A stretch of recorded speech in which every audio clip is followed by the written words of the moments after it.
L'arresto del 28enne che ha tentato di violentare 5 donne massacrando di botte una di loro. Il giovane stamani in silenzio davanti al giudice per il suo legale l'anno e mezzo passato in carcere in precedenza ha peggiorato una situazione già difficile.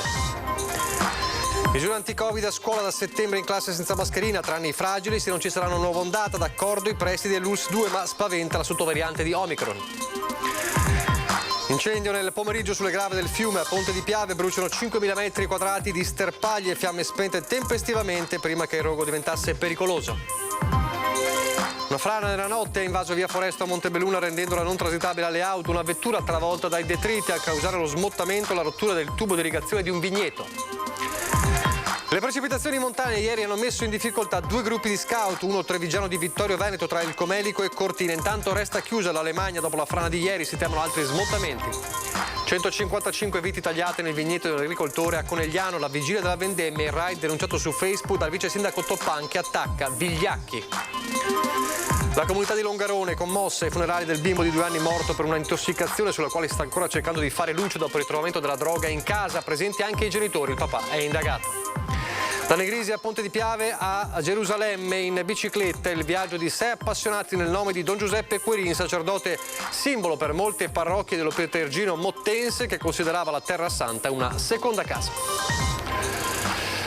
Telespettatori di Antena 3, buonasera e ben ritrovati. Il telegiornale di Treviso, dunque la cronaca in primo piano e ancora in primo piano la terribile vicenda del 28enne arrestato dai carabinieri, lo abbiamo raccontato ieri, dopo aver tentato in pochi giorni di violentare ben 5 donne nella zona di Castello di Godego, e alla donna che ha poi reagito a questi assalti sessuali è stata massacrata di botte, l'abbiamo appunto raccontato nel telegiornale di ieri. Oggi stamattina il giovane davanti al giudice è rimasto in silenzio. Intanto il suo avvocato difensore dice l'anno e mezzo passato precedentemente in carcere non ha fatto altro che peggiorare una situazione già difficile.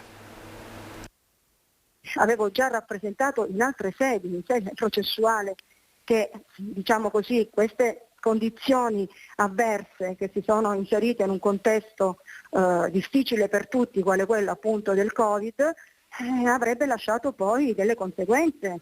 Il suo legale, l'avvocato Alessandra Nava, non ha dubbi. La galera non ha riabilitato ma ha peggiorato la situazione. Per una persona della fragilità del suo assistito, quell'anno e mezzo di carcere in piena emergenza Covid, senza essere seguito con la costanza dei tempi normali, sarebbe stata fatale per trasformare il 28enne di Riese, già carico di seri problemi, in un individuo capace in pochi giorni di terrorizzare 5 donne lungo il sentiero degli Ezzelini a Castello di Godego.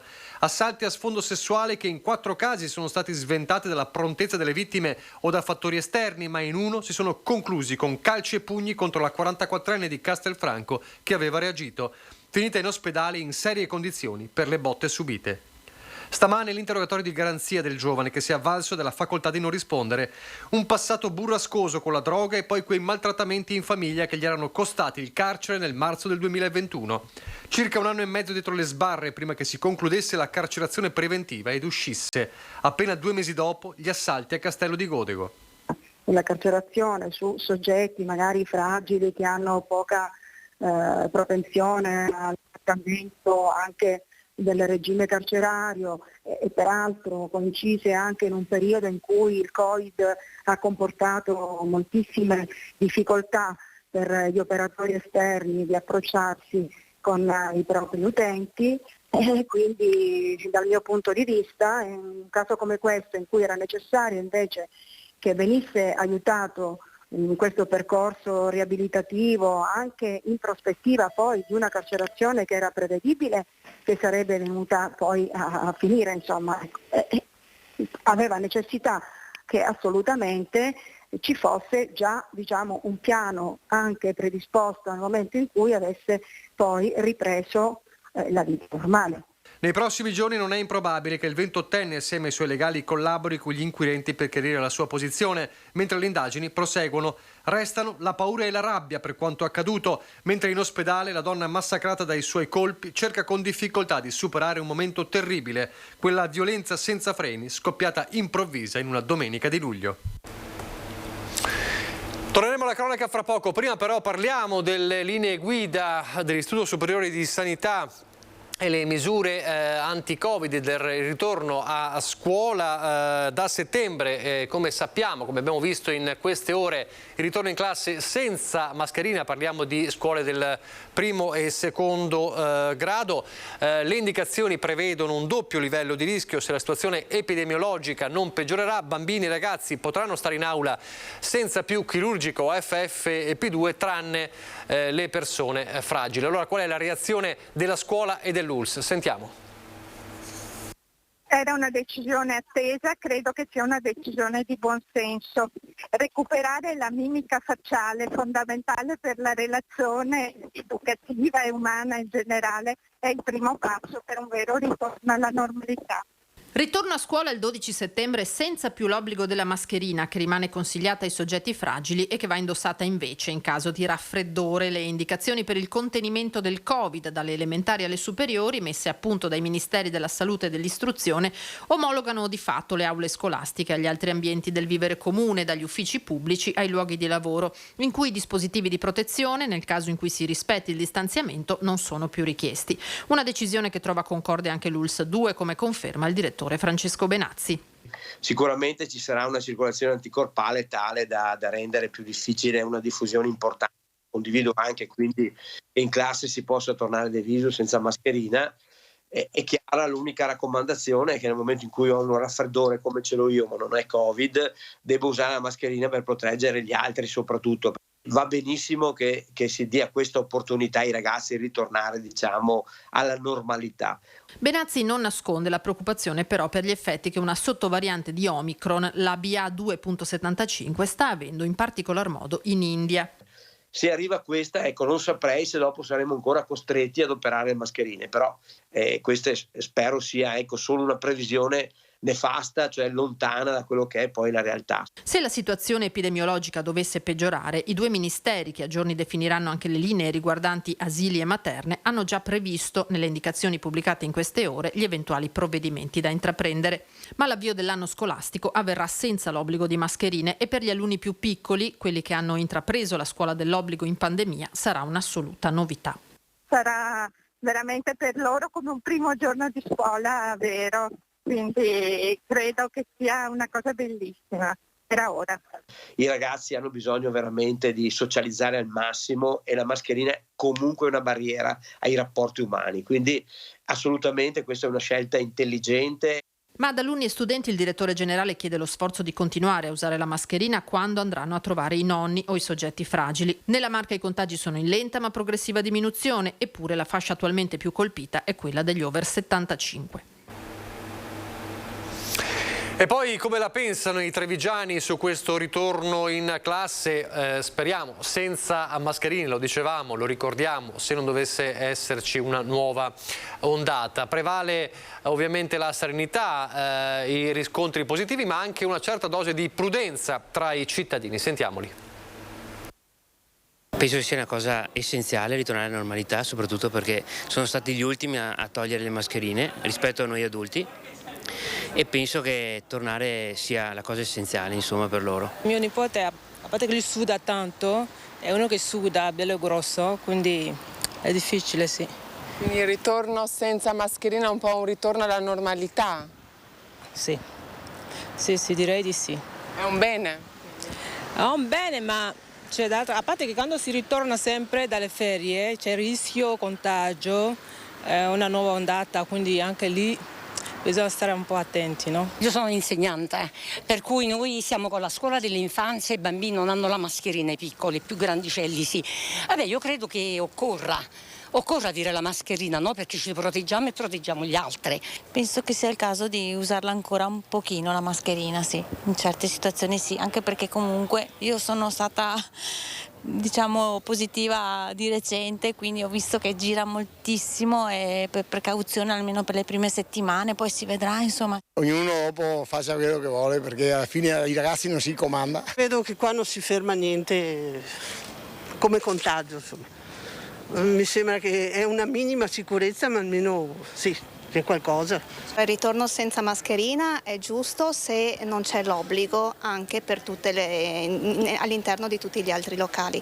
Una cosa che ho trovato molto assurda, che ho sentito, durante gli esami anche di maturità, che hanno obbligato i ragazzi, anche durante gli esami delle medie, ad indossare le mascherine dove dopo erano completamente liberi in tutti gli altri locali. Quindi lo ritengo giusto. Riterrei giusta una protezione invece in generale un po' in tutti i luoghi chiusi. È stato l'effetto principale del Covid, non solo sanitario ma anche quello sulla psiche di tante persone, la fragilità di tanti veneti, di tante appunto persone. E allora nasce anche per gli effetti del Covid la figura dello psicologo di base. Approvata in Consiglio regionale una mozione proposta dalla minoranza per voce di Elena Ostanel e Giacomo Possamai a favore del benessere psicologico dei veneti e all'istituzione di un servizio permanente di psicologia delle cure primarie, la figura insomma dello psicologo di base. C'è un'estrema necessità di persone che riescono a prendere in carico la salute mentale dei cittadini e delle cittadine e soprattutto dei giovani. Inserire lo psicologo di base significa inserire una figura di questo tipo all'interno di equip territoriali di medicina territoriale con altre competenze, quindi medici che hanno altre specialità, ma accanto a questo si inserisce proprio la figura dello psicologo, che diventa appunto una figura pubblica che sta sul territorio e che si occupa di salute mentale. In Veneto è stata significativa la richiesta del bonus psicologo, un primo passo per rendere più accessibili a tutti le cure psicologiche. La salute mentale è sempre stata un tema appunto d'élite, cioè chi se lo può pagare, oppure chi non se lo può pagare semplicemente non diceva di averne bisogno anche per uno stigma sociale che c'è dietro a questo tema. In realtà non deve essere così, non è così. Ci vuole un supporto economico sia per le persone che non se lo possono appunto permettere. Il bonus psicologo io credo sia importante per andare in questa direzione, ma sarebbe importante che la platea fosse ampliata. Ci sono sicuramente tantissime persone che non hanno nemmeno fatto l'accesso perché sapevano che i fondi non erano sufficienti e quindi che non avrebbero avuto l'ok. La pandemia ha palesato come in molti abbiano bisogno di un supporto psicologico. La strada deve essere quella di garantirlo a tutti. Poter partire dalla regione con più finanziamenti per superare quel 5% che è troppo poco di finanziamento alla salute mentale, per proprio finanziare il lavoro di queste equip territoriali con una figura che è uno psicologo all'interno. In questa maniera il Veneto potrebbe far sì che l'accesso alla cura, alla salute mentale, anche per chi non se lo può permettere, sia pubblico. Torniamo alla cronaca a partire dall'incendio che è scoppiato nel pomeriggio poco dopo le 14 in via Grave Ponte. Siamo a Negrisia di Ponte di Piave, bruciati circa 5.000 metri quadrati di vegetazione, di sterpaglie. Come vedete fortunatamente le fiamme sono state subito spente dai numerosi interventi dei vigili del fuoco del distaccamento di Treviso, sono di Piave, Moto di Livenza, poi gli uomini della protezione civile che vediamo in queste immagini, il corpo volontari antincendi boschivi del Veneto. Dunque fortunatamente il rogo è stato circoscritto velocemente, vediamo appunto i volontari dell'antincendio boschivo in azione. Questo però non ha evitato che appunto andassero in fumo circa 5.000 metri quadrati di sterpaglie nella zona. Ancora da stabilire le cause di questo incendio. Una frana nella notte invece ha invaso via Foresto a Montebelluna, rendendola non transitabile alle auto. Uno smottamento causato, pensate, molto probabilmente dalla rottura del tubo di irrigazione di un vigneto. Mi sono detto stamattina e ho trovato questa sorpresa, cioè fango dappertutto, perciò non so di preciso cosa sia successo. Ma ha avuto problemi in casa anche lei? No, per il momento no, spero almeno. Ma cos'era? Un vigneto? C'è un vigneto più in alto? Sì, no, è un vigneto che in mezzo passa il tubo dell'irrigazione del Brentella praticamente. Via Foresto a Montebelluna, in località Mercato Vecchio, è stata invasa dal fango la scorsa notte per via di una frana che l'ha resa non transitabile alle auto. Una macchina è rimasta coinvolta durante lo smottamento, ma fortunatamente la conducente dell'autovettura non ha subito conseguenze, nonostante la carreggiata fosse invasa da terra e sassi. Sul luogo sono intervenuti vigili del fuoco, personale della protezione civile, carabinieri e tecnici del comune. L'obiettivo principale nostro è quello di liberare la strada e mettere in sicurezza temporaneamente quello che è appunto il costone, il pendio qui, e capire un pochettino anche come evitare eventuali, diciamo, peggioramenti viste le ipotetiche piogge che potrebbero venire nelle prossime ore, sebbene non sembrerebbero non essere di entità notevole. L'area interessata si trova in zona collinare ed è circondata da vigneti. Si pensa che le cause scatenanti siano riconducibili alla rottura di un grosso tubo di irrigazione di uno di questi. Al momento però rimane tutto da confermare, in quanto continuano le indagini da parte delle forze dell'ordine. Attualmente stiamo attendendo il supporto dei comandi di Belluno e di Verona, perché sono appunto i comandi preposti a livello regionale per il movimento terra, quindi hanno mezzi e attrezzature particolari per fare questo tipo di interventi. Pertanto a stretto giro inizieremo le attività che presumo che dureranno tutta la giornata, per tutta la giornata.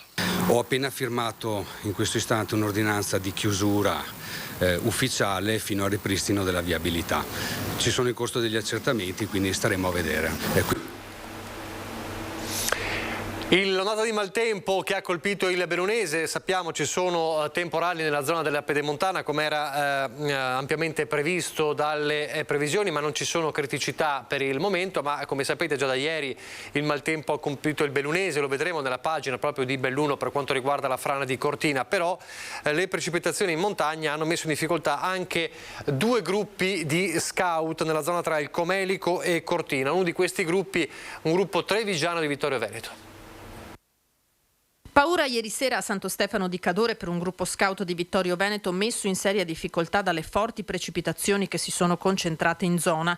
Una decina di scout tra i 24 e i 38 anni che avevano piantato le tende in Val Frison nelle vicinanze di un corso d'acqua sono stati sorpresi dall'ingrossamento del torrente e dal materiale che le acque hanno iniziato a scaricare. Sul posto sono arrivate squadre del soccorso alpino della Val Comelico e dei vigili del fuoco insieme alla Guardia di Finanza di Auronzo. La piena del corso d'acqua ha reso complesso l'intervento, due soccorritori sono dovuti risalire a piedi finché il livello dell'acqua si è abbassato così da permetterne l'attraversamento.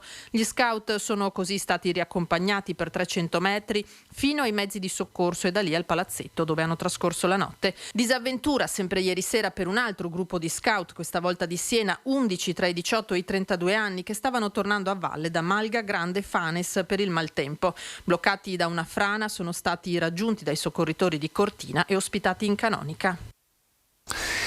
A Collalbrigo di Conegliano adesso l'indignazione in queste ore per un raid vandalico ai danni di un agricoltore della zona. Ignoti infatti alcune notti fa hanno tagliato ben 155 piante di vite a poche settimane dalla vendemmia. A denunciare questo episodio su Facebook il vice sindaco Claudio Toppan, vice sindaco di Conegliano, che scrive: quello che non vorresti mai vedere ben oltre l'inciviltà. Anche nella pacifica comunità di Collalbrigo accade l'imprevedibile. 155 piante di vite sane in piena produzione, nonostante la siccità e la flavescenza dorata, sono state recise da ignoti protetti dalle tenebre di una notte di inizio settimana. Un anno di lavoro, continua Toppan, siamo a circa 4-5 settimane dalla vendemmia, azzerato da una vile e sconsiderata azione di persone senza scrupoli e moralità.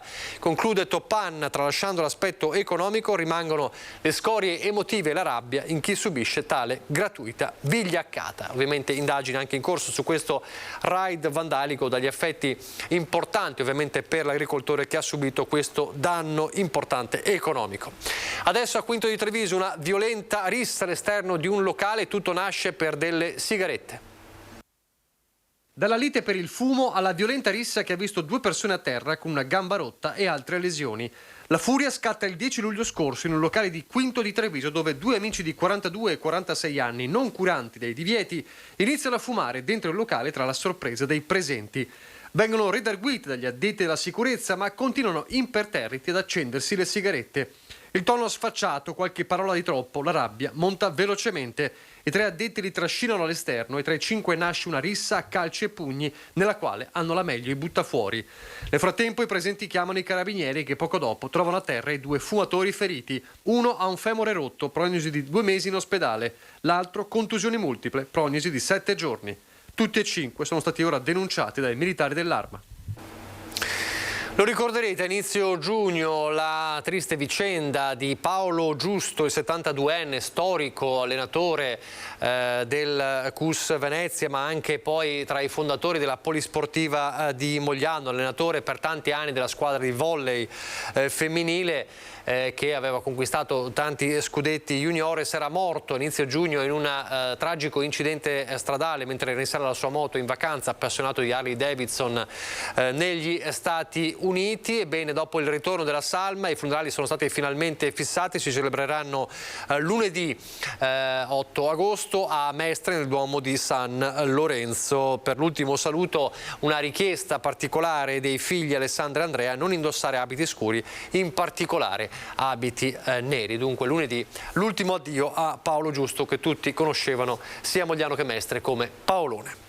Adesso le elezioni politiche con i gazebo al mercato di Treviso e questa mattina la presentazione di candidati di Unione Popolare.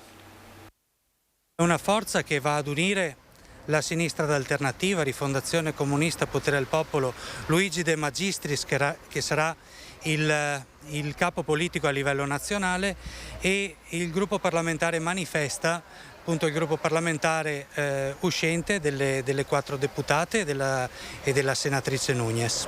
Tra i primissimi a dare il via alla campagna elettorale Tra la gente, i rappresentanti di Unione Popolare, forza di sinistra alternativa ai due poli, che presenta i candidati dei collegi territoriali, dai trevigiani Gabriele Zanella e Lucia Tundo, entrambi di Rifondazione Comunista, ai sindacalisti Bruno Ferrara, RSU della Zanussi, e la veneziana Monica Coin, RSU CGIL all'Ispettorato del Lavoro. I punti fondanti sono in primo luogo la pace, lo stato sociale, la cura, il lavoro, l'ambiente, la riconversione ecologica in termini veri. Una virata ecologica è uno degli elementi necessari. Poi, se vogliamo guardare i problemi territoriali, ce ne sono tantissimi, dal trasporto pubblico alla gestione comunque sociale, tutto l'insieme, perché sono comunque tutte questioni collegate fra loro, sia da prendere in mano, perché è difficile pensare per esempio a una riorganizzazione anche scolastica senza ripensare a una riorganizzazione appunto del trasporto, senza prendere in mano le enormi problematiche del lavoro che abbiamo in un sacco di distretti qua della provincia. Tutelare le fasce deboli della popolazione, offrire ai lavoratori condizioni adeguate nelle fabbriche, obiettivo ancora da raggiungere, come dimostrano gli scioperi di queste ore, per le alte temperature negli stabilimenti. Sarebbe da fare degli investimenti seri in modo tale che chiunque, qualsiasi imprenditore, possa mettere in condizioni di lavorare in maniera tranquilla i propri lavoratori. Benessere della comunità che va di pari passo con la transizione ecologica. Per difendere l'ambiente e le persone che ci vivono ci vuole una risposta che sia svincolata dagli interessi finanziari. Quindi agenda Draghi no grazie, e quindi tutto quello che è contrario all'agenda Draghi noi lo portiamo avanti. Da Negrisia di Ponte di Piave a Gerusalemme in bicicletta. Tutto questo nel nome di Don Giuseppe Querin. La partenza oggi di 6 ciclisti. Passione per il ciclismo, voglia e necessità di mettersi alla prova e sfidare se stessi in un itinerario di oltre 1200 km per commemorare la figura carismatica di Don Giuseppe Querin, sacerdote simbolo per molte parrocchie nell'area dell'Opitergino Mottense, che considerava la Terra Santa una seconda casa. Così 6 ciclisti originari di Ormelle, Ceggia, Faè e Campo San Piero sono partiti oggi da Negrisia alla volta di Gerusalemme, accompagnati da un'autovettura che farà loro da supporto durante il lungo viaggio, con rientro in Italia previsto per il 22 di agosto. Perché andare in Terra Santa vuol dire incontrare Gesù Cristo attraverso non solo i luoghi, ma anche attraverso soprattutto le persone, chi ci vive là, i cristiani che ci vivono là. Una volta attraversato il bel paese, i ciclisti affronteranno 2 tappe impegnative in Grecia e la tappa finale in Israele, fino alla Città Santa, dove si ricongiungeranno con le rispettive famiglie. L'idea è di Mauro Tomasella, che, non avendo mai dimenticato la bellezza e la profonda spiritualità di quei luoghi vissuti in un pellegrinaggio, traccia una bozza del progetto, avvalendosi anche di preziose informazioni tratte dal racconto di un giornalista ciclista partito da Venezia per Gerusalemme insieme ai suoi compagni. Un viaggio sicuramente coraggioso, vista anche la situazione di tensione a Gaza, dove prosegue con grande intensità il confronto armato fra Israele e la Jihad islamica. A dare ritmo e cadenza al viaggio ci penserà il campione italiano Angelo Ciccone, il più giovane dei 6 partecipanti, il quale ha accettato la proposta di andare in viaggio per il piacere di riscoprire la bellezza di andare in bici in modo spensierato e non più esasperato come quando correva. Per Mauro Tomasella il viaggio è semplicemente una conferma del legame con una terra che anni fa lo ha folgorato e il destino poi ha legato la sua esistenza in modo permanente attraverso l'amore per sua moglie che è israeliana. Adesso le notizie dal Bellunese.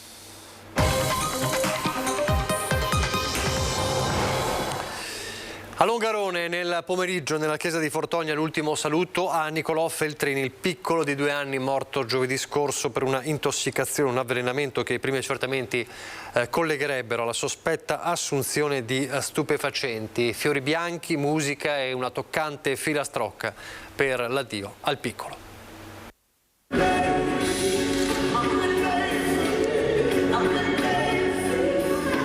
Una canzone ha accompagnato la piccola bara bianca durante l'entrata nella chiesa di Fortogna. Sopra il feretro una cascata di fiori bianchi. Tanti nel pomeriggio si sono riuniti per dare l'ultimo saluto a Nicolò Feltrin. Ad accompagnarlo familiari, amici, genitori stretti l'uno all'altra. Una tragedia che ha sconvolto un'intera comunità che ancora si interroga su quanto accaduto, ponendosi quelle che il parroco durante l'omelia ha definito domande radicali che aleggiano nell'aria. E la domanda radicale ha più o meno questa forma qui. Che cos'è questo che è successo? Un destino? Una punizione? Peggio ancora, una vendetta? Sono tutti sospetti.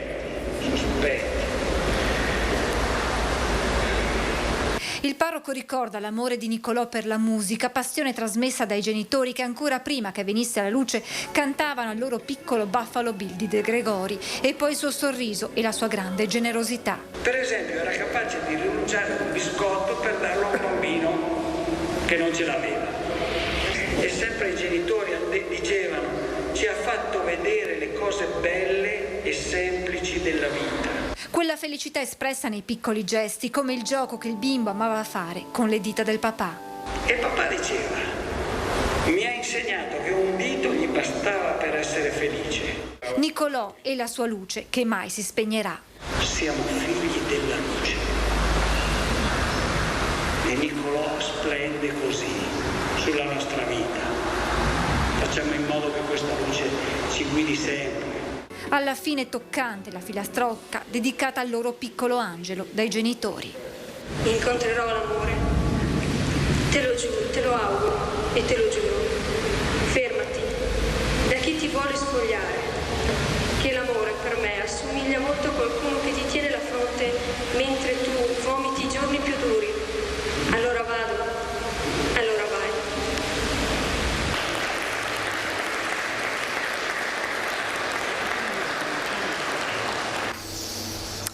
Adesso torniamo a parlare del maltempo che ieri sera ha interessato il Bellunese. Abbiamo raccontato già ieri sera della frana che aveva interrotto la strada Alemagna tra Cortina e Dobbiaco, una strada che è ancora chiusa. E oggi c'è stata anche l'ANAS insieme al mio assessore all'urbanistica, ai nostri tecnici, ma soprattutto l'ANAS a verificare la zona, quindi è monitorata. Per il momento la strada è chiusa e quindi di conseguenza comunque tutto il sistema di protezione civile e forze dell'ordine sono allertate. Nonostante il fondo stradale sia stato ripulito, l'Alemagna rimane al momento ancora chiusa al traffico. Sulla zona infatti continua a piovere, il timore che possano esserci altri smottamenti, considerando poi che le previsioni parlano nelle prossime ore di possibili bombe d'acqua. Siamo attenzionati dal punto di vista dell'allertamento di questa bomba d'acqua che sarebbe prevista, è logico che ci fa stare maggiormente ancora attenzionati, ma continuiamo a monitorare. Ieri sera, poco prima delle 19, una frana ghiaiosa era caduta sulla statale 51, bloccando la circolazione in entrambe le direzioni. Vigili del fuoco e operatori ANAS hanno lavorato tutta la notte per rimuovere i detriti finiti sulla sede stradale in località Fiammes nei pressi di Passo Cimabanche in direzione Dobbiaco. Anche la pista ciclabile Fiammes-Cimabanche è stata interessata dall'evento franoso e pertanto chiusa. In questa zona in un'ora sono caduti 72 mm di pioggia, precipitazioni che potrebbero essere all'origine della frana. Diversi automobilisti sono rimasti bloccati e hanno dovuto attendere l'apertura della strada nel parcheggio di un rifugio. I vigili del fuoco intervenuti da Cortina hanno verificato che non vi fossero mezzi coinvolti. Sul posto anche i mezzi movimento terra del comando di Belluno per liberare la strada. Sull'altro versante sono intervenuti i vigili del fuoco volontari di Auronzo e Dobbiaco. La Lemagna era stata temporaneamente riaperta a senso unico alternato per far passare auto e bus bloccati, poi è stata nuovamente chiusa. Cortina rimane comunque raggiungibile sempre lungo la statale 51 nella direttrice che proviene dal Cadore. Cortina è raggiungibile sia dalla parte sud, che per il momento è tutto a posto, anche dalla parte del Tre Croci e sia dalla parte del Massarico, quindi insomma siamo assolutamente aperti a tutti. Intanto permane fino a domani lo stato di attenzione per criticità idrogeologica nei bacini dell'Alto Piave, Piave Pedemontano, Alto Brenta, Bacchiglione Alpone e Adige, Garda e Monti Lessini per l'arrivo di temporali. Lo rileva il centro funzionale decentrato della Protezione Civile regionale. La giornata di domenica infatti sarà interessata da una forte instabilità, soprattutto sulle zone montane e pedemontane. È tutto per questa edizione, grazie per averci seguito, arrivederci.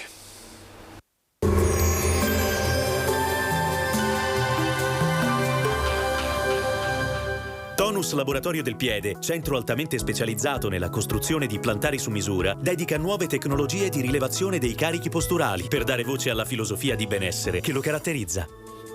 Benvenuti al meteo. Pressione in calo, affluiscono venti più freschi dal nord Europa. Ci attende un weekend con tempo incerto e dai forti contrasti termici. Vediamo il dettaglio di domenica 7 agosto. Sul Veneto prevale una situazione variabile, avremo un'alternanza di nuvole e rasserenamenti, con temporali anche forti sui monti, ma possibili anche sul resto della nostra regione. Fenomeni meno probabili sulla costa e sui settori più meridionali.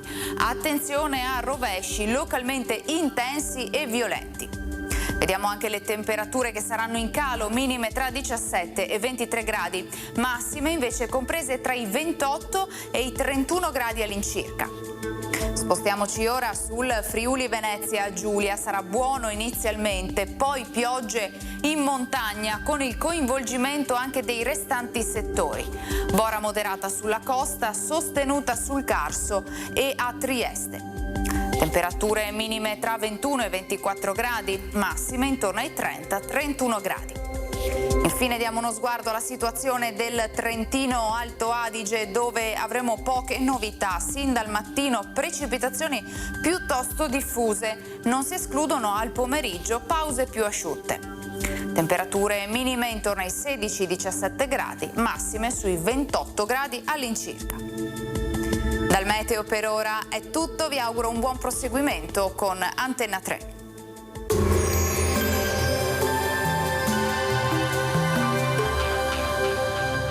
Tonus Laboratorio del Piede, centro altamente specializzato nella costruzione di plantari su misura, dedica nuove tecnologie di rilevazione dei carichi posturali per dare voce alla filosofia di benessere che lo caratterizza.